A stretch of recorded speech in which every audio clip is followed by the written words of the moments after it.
Welcome to Pick Up and Deliver, the podcast where I pick up my audio recorder as I head out for a walk and deliver an episode to you while I stroll around. I'm Brendan Riley.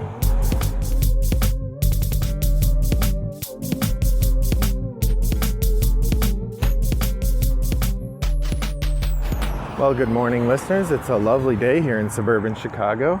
I am walking home from the library and I wasn't going to get a book, but at the last second I saw through the window they have a memoir from Robert Ballard, an oceanographic explorer who discovered the Titanic, and I'm very excited to get to talk about that, or to read that, so I did in fact check out that book.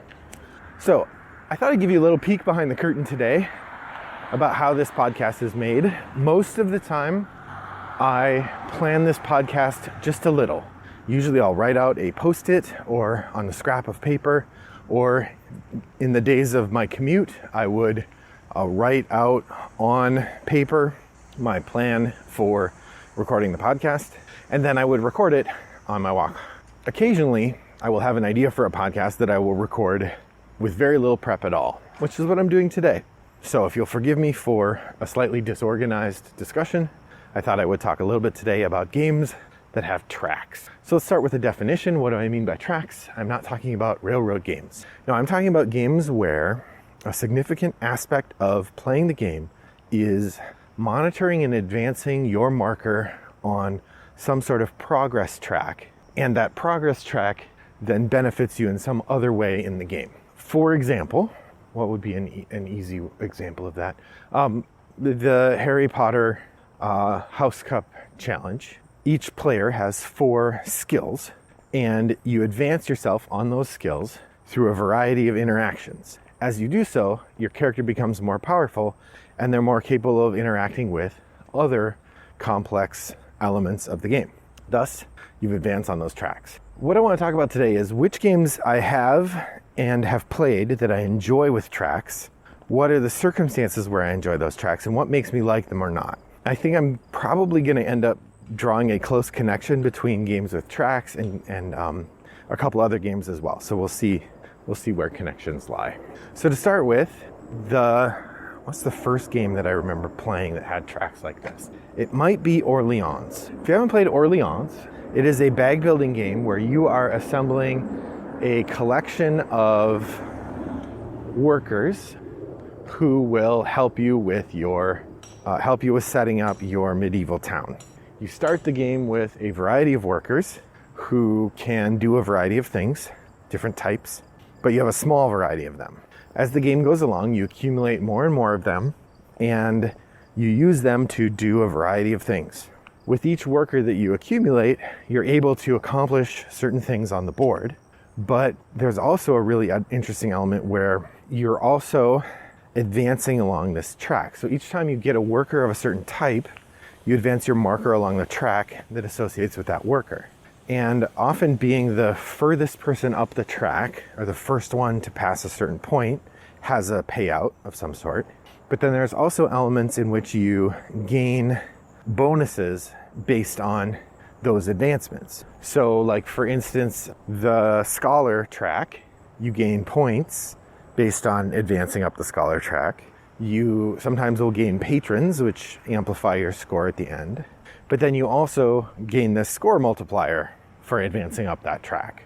Some of the other tracks allow you to do other things or get other things. Sometimes when you take a worker, you get a bonus.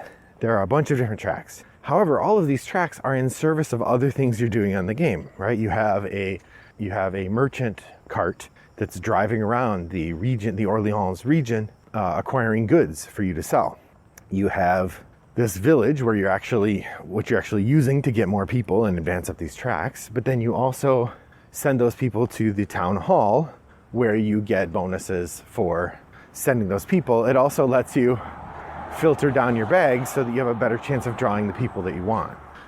The result is this sort of interesting rhythmic system where all the different pieces interact with one another in order to let you advance toward your goals. The game is a point salad in the very I don't want to say best of ways. It is, I really like it, but it's a point salad in the classic way that it's full of different ways that you can score things depending on what you choose to advance. There are a number of games that I have played that have advancements like this. The closest one I can think of to Orleans is Coimbra, which is different. It's very different. It's got this dice selection mechanism that's really clever, and you have a map you're moving around. That part's really clever. But there are also these tracks that you're moving up, I think. Oh, it's been a couple years since I played Coimbra. And as you move around on those tracks, that allows you, again, to multiply your score in various ways or augment your score in various ways. Now, a few games I played where the tracks didn't work for me so well. One of these was Newton. In Newton, you are studying things and you have a variety of different interactions. And I guess what didn't work for me about Newton is that the game was it seemed to be entirely about those tracks for me. You have your bookshelf that you're filling with books, and then you have your character that's moving around the map. But both of those things seem to be in service of advancing your system along these tracks. And as you advance along the tracks, you get these bonuses that then pay off back to the starting place. So for me, I found Newton to be not great because of that weird themelessness. I had the same experience with Lorenzo Il Magnifico, which is interesting to say. I've come to admire that game or like it, even though I'm pretty bad at it, in part by exploring its relationship or in part because I've been playing it asynchronously. I would say the same is also true of Grand Austria Hotel. In Grand Austria Hotel, there's not a lot of tracks. There's one track, the Emperor track. And actually, that's maybe why I'm thinking of it in context of Lorenzo Il Magnifico. That one also has like an Emperor track. In both of those, you have to reach a certain value in order to not get a penalty. If you're not up to a certain value, then you get a penalty that hurts you for the rest of the game. And so having to get a thing to avoid a penalty is sort of like the old feed your people mechanisms and stuff like Agricola, which I don't really have a problem with. I enjoy those, but it is part of the give and take of the game. I will say I stayed away from Alma Mater because it was often described as a game of tracks on tracks in which you're trying to move up your piece on one track or another, and sometimes you'll get bonuses on one track that allow you to move up on another track. Another game that triggers that same kind of feeling for me, but I think I like better, is Trismegistus, the Magnificent Formula or something like that, the Ultimate Formula. In that game, you don't have tracks that you're working on. You have your laboratory board that has a variety of different bonuses and things that you're adding to, and you have this sort of progression of elements through your board. But there's not tracks where you're where you're trying to advance your piece from one place to the next to get bonuses. The sort of equivalent in Trismegistus is this grid of discoveries in the middle of the board, where as you make discoveries, it fills in the grid, and then you're able to trigger those discoveries to give you bonuses, which often let you then advance in other ways and trigger more bonuses. So Trismegistus is like those other games about figuring out when to move your piece or how to move your piece in order to advance the system. So I'm not sure what it might be the tracks themselves that I find disconnected from theme. One example of a game that I've enjoyed thematically but not really enjoyed as a game itself, I don't know how to put this, is Russian Railroads. Like, Russian Railroads is one of those games, I've played it several times on Board Game Arena, and I've enjoyed it, but it hasn't really clicked for me thematically. Like, I don't think of it as a train game. I think of it as this game where you're advancing these tracks.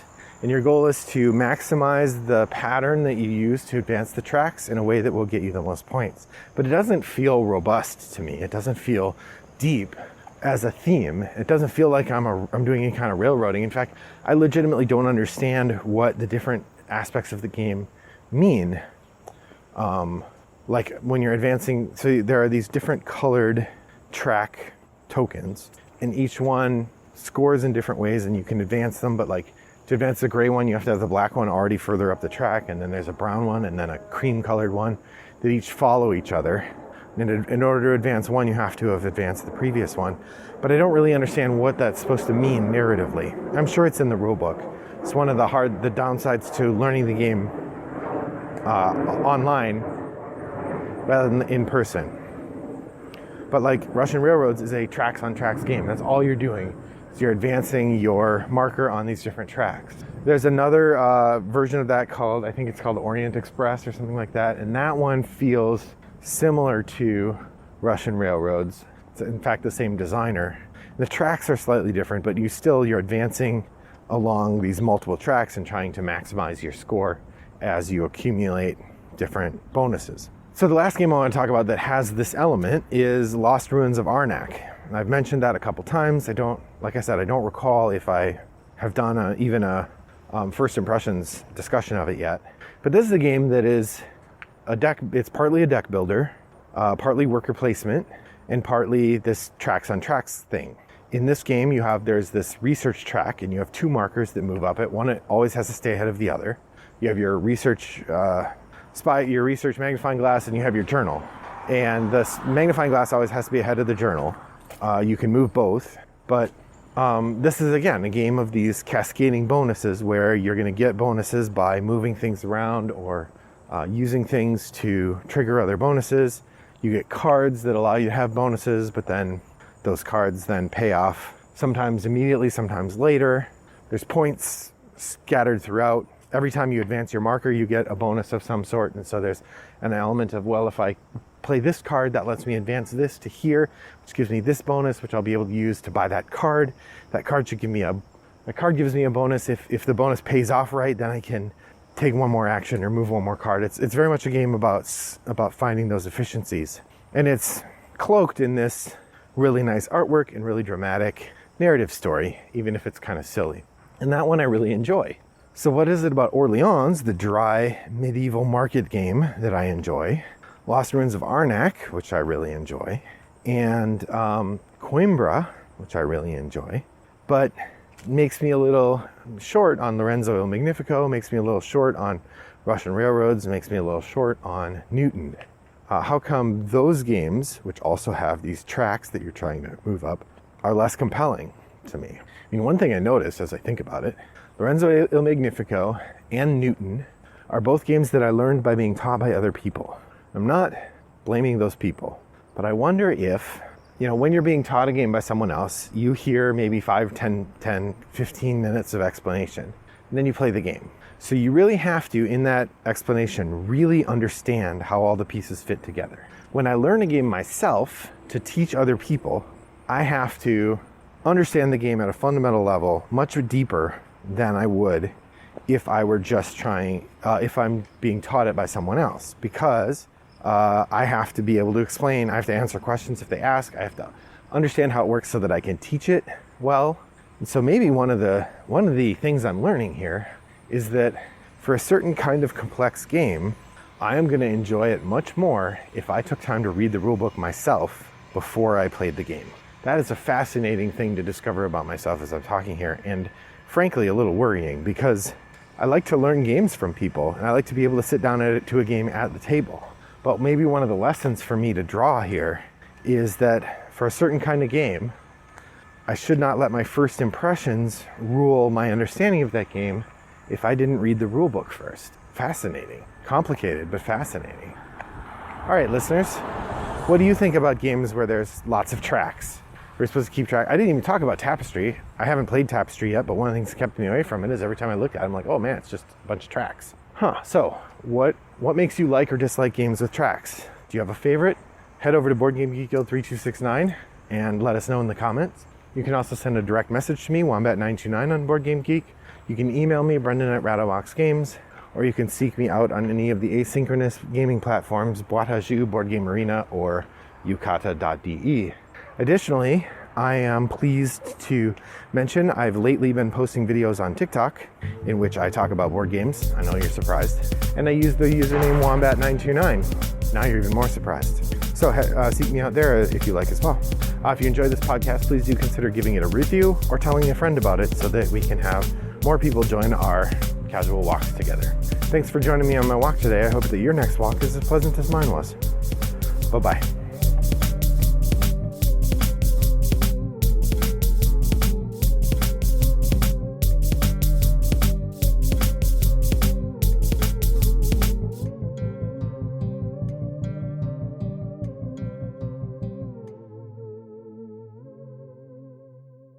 Brought to you by Rattlebox Games.